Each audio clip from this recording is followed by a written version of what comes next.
Souvent, on m'appelle dans les sociétés pour la performance.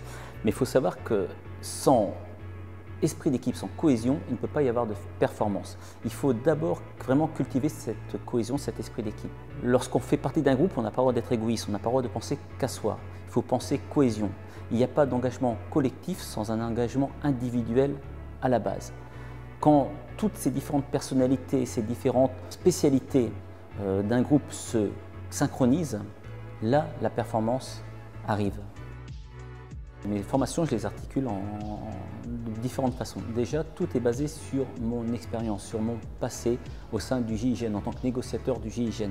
Des formations aussi bien en communication ou en négociation commerciale, en négociation conflictuelle, en prise de risque, tout s'articule de mon passé. On part d'une situation au GIGN, on va parler de preneurs d'otages, on va parler de négociateurs, et d'un seul coup, on bascule dans leur monde.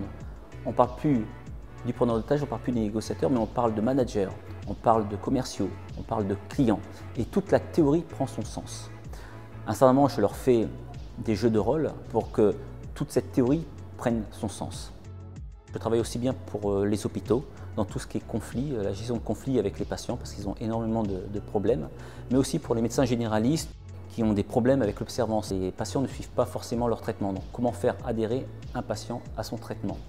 Et puis après, pour des grands groupes, dans la grande distribution, les secteurs bancaires, la téléphonie. La dernière société qui m'a fait confiance cette année, c'est HRPass. Et j'ai fait quelque chose sur la performance et la communication.